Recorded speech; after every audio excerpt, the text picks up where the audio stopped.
當日去到有馬溫泉站，打算打俾酒店嘅時候，眼前就見到酒店嘅接駁車，梗係即刻跟上啦。大約5分鐘嘅上山車程就去到有馬龜之井酒店。check in 緊嘅同時，可以喺旁邊飲佢 welcome drink， 或者已經可以睇定有咩手信可以買返去。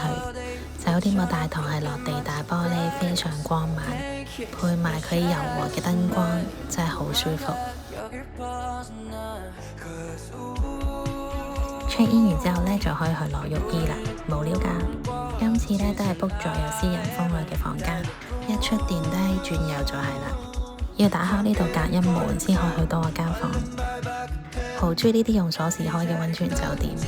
一打開間房係有一個小嘅玄關，上2級樓梯呢，就係洗手間。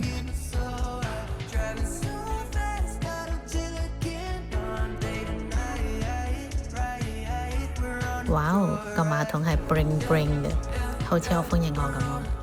入到去廳嘅部分係日式嘅榻榻米，上面有2張雙人床，除咗基本配置之外，仲有2張好舒服嘅日式凳。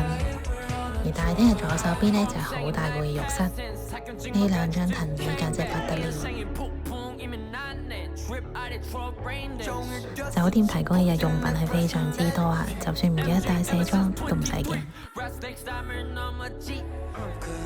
風筒係用緊而家日本都好出名嘅牌子。喺浴室方向望返入去房間，發現有一間黑蚊蚊嘅房，原來係衣帽間嚟㗎。因為酒店有大浴場嘅關係，所以有提供藤籃同埋浴衣嘅外套。衣帽間旁邊呢，就係咖啡機、雪櫃啊、夾萬嗰啲。